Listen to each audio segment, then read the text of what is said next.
chance I'll come back, you know. So. You just made vice president. All right, we'll go ahead and call this meeting to order of the Downtown Design Review Board for Thursday, October 26th. I will ask staff to confirm if the Kansas Open Meeting Act required notice has been properly provided. I can confirm that the packet was posted and the required notice of today's meeting was provided. Thank you. Moving on to item 1.3, roll call. Call roll. Board Member Dope. Present. Yep. Board Member Nelson. Present. Board Member Romy. Here. Chair Manley. Present. We have 4 appointed members. All 4 members are here. That constitutes a quorum, so we can move on with today's business. All right, moving on to item 2.1, approval of minutes. Were there any recommendations or changes? Hearing none, I will entertain a motion. So moved. So moved. Second it.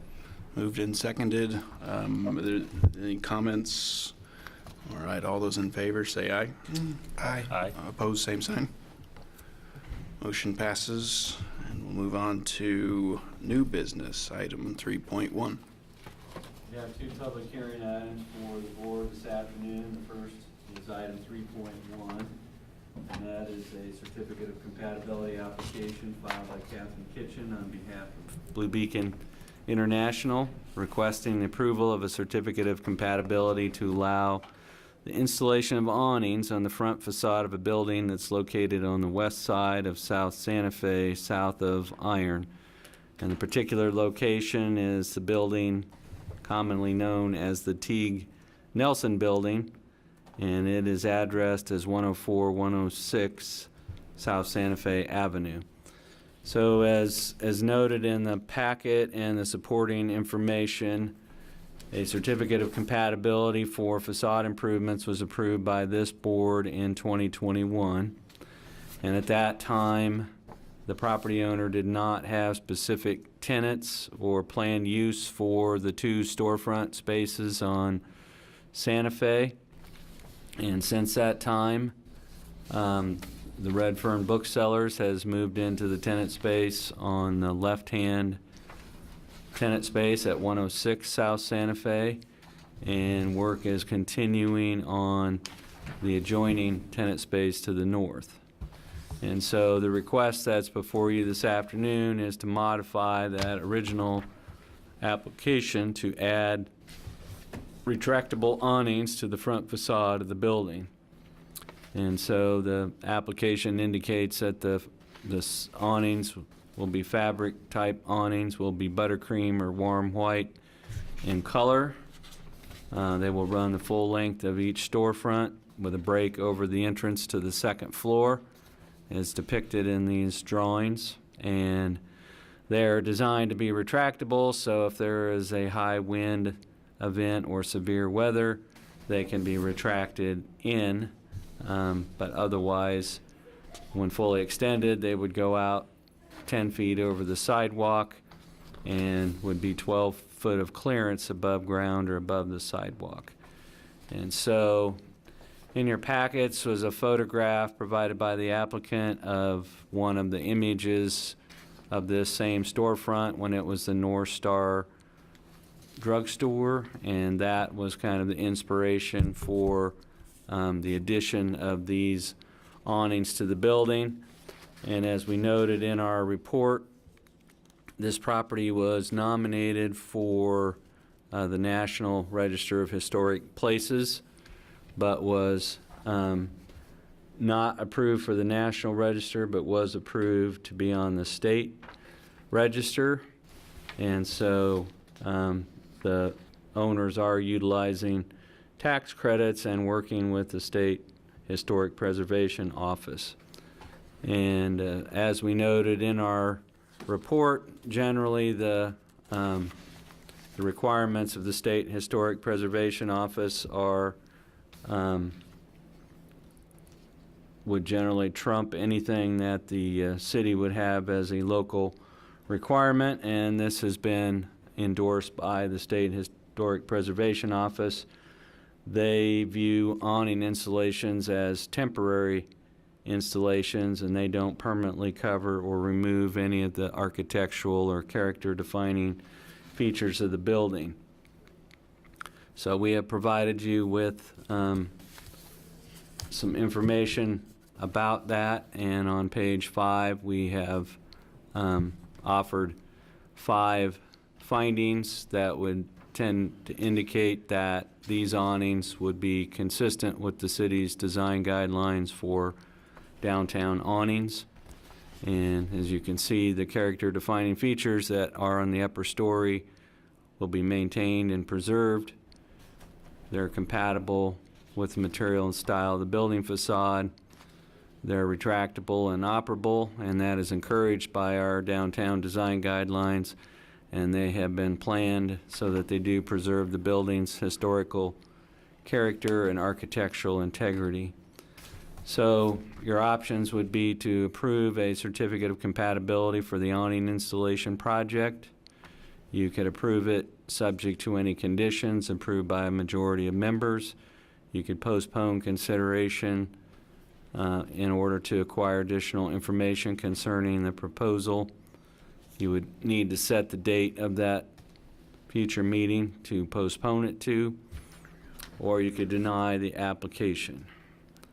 If you believe that the applicant has provided you with sufficient information concerning the awnings and you concur with staff's suggested findings, and our recommendation would be to approve this application subject to the condition that there's any significant changes proposed to the renovations to the building facade as presented and approved by the board, then we would be notified and we would determine whether this would need to be brought back for any additional review.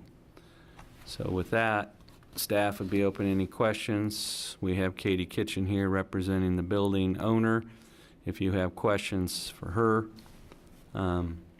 I hope I did not misspeak that the goal was to try to go back and replicate the look from the North Star drug, but Katie can speak to that, what the owners are trying to achieve with the awnings better than staff can speak to that. Are there any questions of staff from the board? I guess just my question is from that page 4 on the staff analysis, it has staff would recommend that the design review board defer to the SHPO in regard to the review. Administration inspection, does that statement require anything within our motion that we state anything about that, or with our action, or is that just? No, it's mostly that they are doing this as a tax credit project.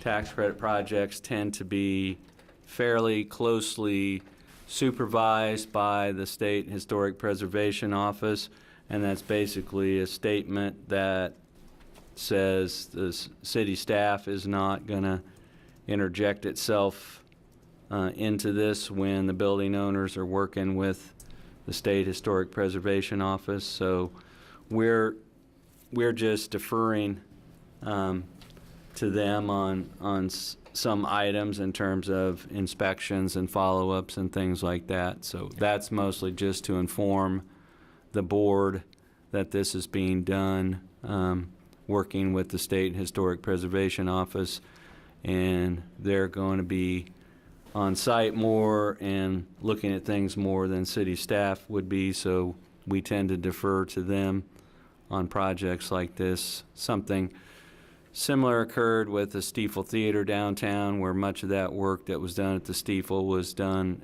with historic tax credits, and so we just take a back seat to what the State Historic Preservation Office is doing, and I think as Katie would attest, they would tend to listen to the state more than they would listen to us because the state controls the tax credits. So, Perfect. Thank you. Any other questions of staff?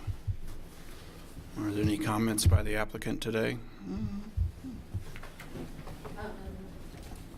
Katie Kitchen, representing 1858 Properties. I will say the historical photo shows the awnings, and it's understructure that's coming down and more of like a hand crank system. And we actually look to try to do awnings following that design, and it isn't possible. So just to add to our point, this was the closest to the historical look as we could get in modern times. So Do you know what era the North Star drug was in that building? I think I did when I looked this up, but I don't offhand right now. All right, any questions from the board for the applicant? All right, No, thank you. Comments by interested citizens? Seeing none, I will entertain a motion.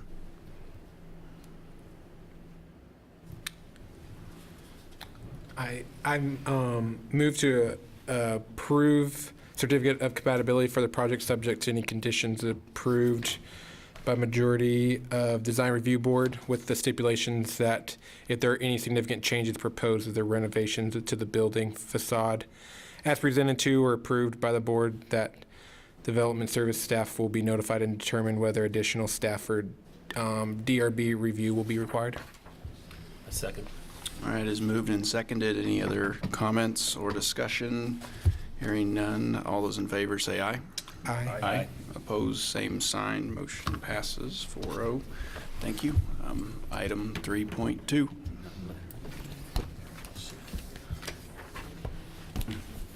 Item 3.2 is a separate application at a separate property that's just to the south of the property we just reviewed. It's on the same block face, the 100 block of South Santa Fe, but this property is next to and just north of Strand Plaza. This is a little more complex project with a few more moving parts, but we have provided you with some information about the project and its history, but just in the way of a history lesson, the reason that that area is referred to as the Strand Plaza is that the area at the back in the L-shaped plaza was a theater auditorium for the Strand Plaza Theater, and so that portion of the property was torn down and turned into a plaza, and then there was a building next door to the south that was torn down. The building that's the subject of this application served as the box office entrance and lobby for the theater that was in the back. So those demolitions occurred in 1985 as part of a downtown revitalization project, and there have been a number of storefronts and businesses along this block with clothing stores, tailor shops, things of that nature. And so the original storefront width was 100 feet, but there was property, portions of this were turned over and devoted to the Barolo Grill. And so the frontage that we're talking about on Santa Fe went from 100 feet to 64 feet. And so the proposal is to relocate the Prairie Land Market, which at one time was on 4th Street and then moved over to 305 East Walnut currently. And they're looking to relocate to this building. And the building, as we noted, is bordered on the south by the plaza. And there's a number of modifications that are proposed to all three facades. And so there's existing stucco finishes on the building, and those will be painted in a gray or earth tone color. The original precast stone panels on the front facade will be maintained, but the area that's at the street level That's going to be removed and replaced with a dark bronze storefront glass. And then all the existing wood storefront walls and windows will be removed. And then they're also proposing projecting bronze aluminum canopies over the Santa Fe west and west facades. And then there is a entrance that's proposed on the south elevation facing the plaza. So Dustin has that identified with his cursor, but there's not currently an opening there, and there's a proposal to add that. There's also a proposal on the back side for an overhead door, and that would be used for deliveries. So on the accompanying narrative that was provided by the architect, and then we've just noted on page 2, there's going to be replacement of damaged stucco and masonry and painting. There's going to be new metal coping put on the building. There's going to be a roll-up door on the west side. And so some of the exterior doors will be filled in. And then there's going to be new metal signage on the Santa Fe storefront, and then painted signage on the courtyard on the stucco walls. And then there's going to be exterior wall-mounted lights. There's also a number of changes that are proposed for the interior, but the role of this board is to look at exterior facade modifications, and so that's going to be our focus this afternoon. So we've, as I said, this is multifaceted, so we're looking at architectural character, the entrance doors and windows, the proposed signage, and then also the accent lighting. And so our downtown design guidelines have guidelines that address all of those items. So we've noted in our report that the cast stone and the dark aluminum frame windows appear to be similar to the materials used on adjacent buildings. The metal trim and proposed canopies would add visual interest while harmonizing with the surrounding buildings. The primary entrance is going to remain on Santa Fe, and the door and window frames appear to be black or bronze, and that would be consistent with the design guidelines and other buildings along Santa Fe. There are multiple entrances before, but they're going to focus on a primary entrance at the, I guess that would be the southeast corner facing Santa Fe, but located at the south end of the building, and that would be the focused entrance. There's also some secondary entrance and exit doors on the south and west face of the building. We've had a number of buildings downtown that have had new or modified storefront systems go in, and this is very consistent with that. There's going to be a large glass windows that will be very transparent and inviting to pedestrians, particularly on the Santa Fe side. And so almost all the doors and windows will be replaced. And so we have 64 feet of frontage, and the sign regulations for the C4 district regulate and limit signage based on the building frontage.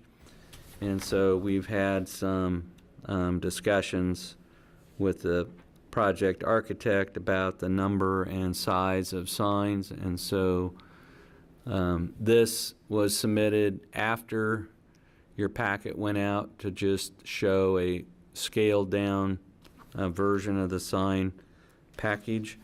And so the role of this board is to look at the design, color, and materials of the proposed building signage. And so you don't have a role in terms of enforcing the size or the number of signs, but we just wanted to bring that up to the applicant. And so the color scheme is primarily just green and red, and These will be pin-mounted channel letters mounted to the wall. There's not any frames on the signs. They're also using logos. And so we've asked for a couple things that we would ask the applicant to clarify, and that's just to clarify the actual physical materials of the channel letters and the signs. And then it's our understanding that it was going to be exterior spotlighting that will spotlight the signs rather than having them be internally illuminated. But the wall signs appear to be very proportional to the building frontage and blend in and be compatible with the character of the building. And so there's no internal illumination. They appear to have taken care not to create light glare or spill, because they will be using fixtures to spotlight those signs.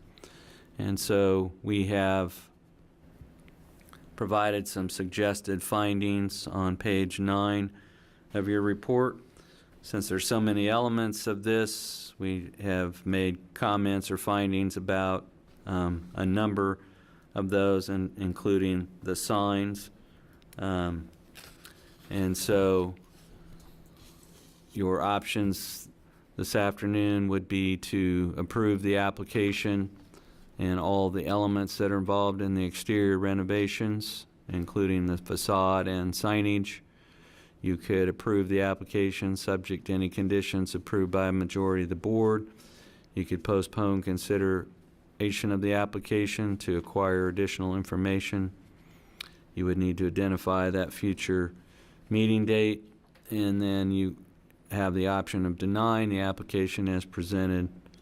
I think the applicant has, since the packet went out, has provided a number of things to staff that we've tried to put into our slideshow, but aren't necessarily reflected in the packet. But some of the questions that we were seeking to clarify was the color and material of the proposed window and door frames, which we're interpreting to be a dark bronze. We have additional information about exterior lighting, so they're going to use gooseneck and U-type lighting fixtures that would spotlight the walls and spotlight the signs on the walls, and so that is the method by which the signs would be illuminated. So we have those options for you, and on page 11 our recommendation is, if you've got all your questions answered to your satisfaction and you wish to approve this request, we have 3 suggested conditions. And we just wanted to point out that since the building facade, the walls on the west and the east abut city-owned, or excuse me, on the west and the south abut city-owned property, that they will need a license agreement through the city to allow those canopies to extend out over the city property. So our ordinances downtown allow canopies and awnings and signs to project out over the public right-of-way, which is the sidewalk and street right-of-way for Santa Fe, but they don't address having signs extend out over other people's property. And so since that is a city-owned plaza, they would need a license agreement to allow those extensions into the right-of-way. And so we're clarifying, sometimes we're not as clear as we could be, that condition number 2 is just clarifying that in your action today you are approving the sign package for Prairie Land Market, the wall signs that are proposed. And the reason we clarify that, just so there's no doubt that if they come in for sign permits that we would bring them back before the board, because it wasn't clear that you had seen and voted on those. So we're clarifying that you are acting today both on the facade modifications and on the wall signs that are being proposed. So, we've got, as I noted, we got some additional clarifications from the applicant. They had a package that was submitted originally that had over something on the order of 320 square feet of sign area. The revised plan that was submitted and we have put on the screen. This was the original, this is the revised, so we would have asked the applicant's architect to clarify that this is the revised one is the one they're asking the board to act on this afternoon.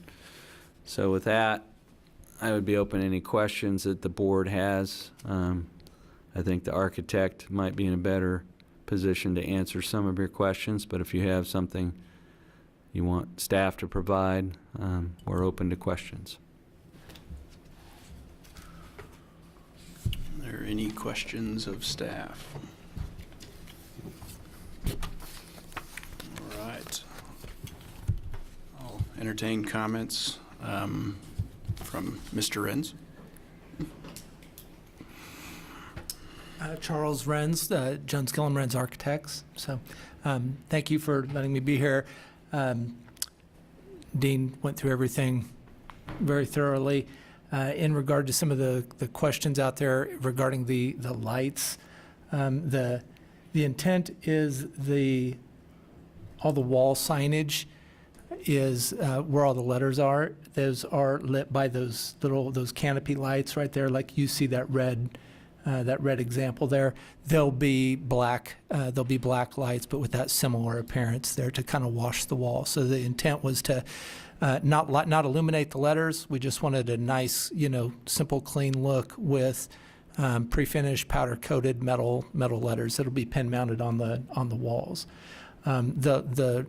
The Beat logo at the main entry, we did treat that one just a little bit different. If you scroll down to that next set of lights there, where they're the little there you go. That's the light head style, and then on the next page you have the little inverted gooseneck. So those will project off the wall and then mount up. They'll mount up, so you won't see the lamp from those fixtures. Those will be directed up. They'll be located down below and then mount up, and those will be located on the Beat logo, as well as on that west facade where we have the Prairieland Market logo identified up above that canopy right there. Again, those are shown to also mount up and point back at the wall at those areas. So those smaller pieces right there, we were looking to kind of just feature light those a little bit more directly, and then spread the light out over those longer sections of sign where we have the Prairieland Market. As I said before, the signage on front will be a cut metal powder coat finish with colors to match the branding colors that Prairieland has, for their marketing, which is a green and a red, for shades of green and red. The signage, as we go around to the stucco areas on the south and the west, that signage is intended to be painted on the stucco. So we're just painting that on. Dean asked about the intent for the kind of the amount of signage, and we were initially looking at more signage as was shown in your packet, where we had the Prairieland Market. We liked it. It was a little bit more interesting, I think, on the building, and kind of took up a little bit more of the wall space, but to stay in compliance without, additional, going to additional boards and stuff for approval. Our intent is now the revised plan that we sent you that works within the 4-sign limit and 192 square feet of allowable sign. Let's see. I apologize. Were there other items that you were? No, you had answered the question about the color of the storefront the frames for the windows and doors, which is going to be a dark bronze. Yes. Yeah, yep, all dark bronze on the storefront and doors, so. Also, and I will clarify that on the lighting, we're not lighting the underside of the canopy, the projected canopy there at the front. The entry doors over there on the left, underneath the beat, those doors do project back in underneath the transom, so those doors are kind of pocketed back in. We just have two small can lights, just kind of recessed can lights in that soffit just to light that door. And those are just down, just direct down lights. So they're not intended to cast anything out onto the sidewalk. So if you have other questions, I'm happy to answer them. Nope. All right, hearing none. Okay. Thank you. Thank you, guys. All right, anybody online interested in commenting? Yes, hi, this is Leslie with Salina Downtown. It's not an exaggeration when I say that our office gets multiple phone calls when Prairie Land is going to open. Is there an estimate time frame of when the construction will start for Prairie Land Market? Thank you. We are looking right now, the projected date is to receive bids the second week of November, I believe. And so from there, hopefully everything goes well in regard to the bids, and probably projecting in the range of I'm shooting from the hip, and I'll get in trouble for whatever I say, but I would imagine 5 to 6 months or so for construction of that. So hopefully in the spring things are ready to go, but it's a little bit out of my control. But if everything goes well, that would be my hope. But that is simply from a construction standpoint. That's not from an operational and their ability to be ready to move or anything like that. But I think that if everything were to go smoothly, that would maybe be the time frame. But that is, you need to take that information for what it's worth, because I'm not positive. So. Well, see, I heard it was going to be done by the end of the year, so I didn't think that it was at all possible. So They're thank you going to for your have to be information. moving. Yeah, thank you. Yeah, thank you. Thank you. All right, any other comments, questions from the board? Seeing none, I will entertain a motion.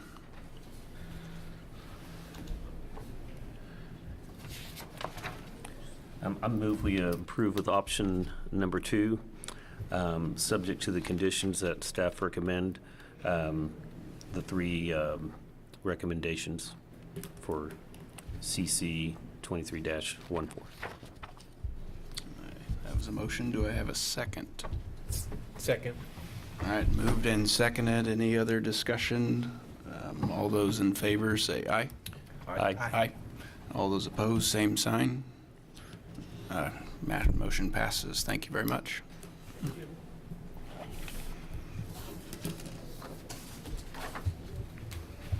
right, moving on to administrative items. Don't have any administrative items for you this afternoon.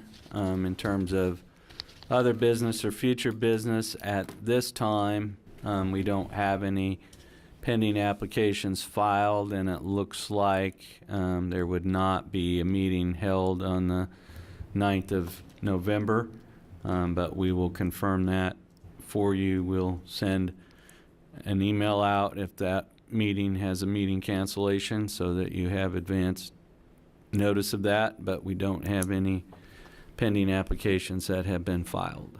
Okay. Any preliminary discussion items for today? We do not have anything we need to discuss on a preliminary basis. We're working on a few things downtown. There is a provision in state law right now. We're going to be working with SDI and others, but there is right now we do a lot of events downtown on a case-by-case basis, but there's a provision in state law that allows for what's referred to as a common consumption area, which is a little larger area identified and can also involve street closures, and that would allow an area to be designated for use for events that have serving and consumption of alcohol without those events having to get individualized permits because the area has already been pre-approved. And so that's something that staff is working on. And then we're also working on just some code amendments to clarify. There's some gray area that it was discussed a little bit with the yard and with some other situations where there's a lot of gray area and ambiguity nationwide in having clearly defined what is art and a mural and what is considered to be a sign. And so we're working on some code language and text amendments that would make that a little more clear. And so, for example,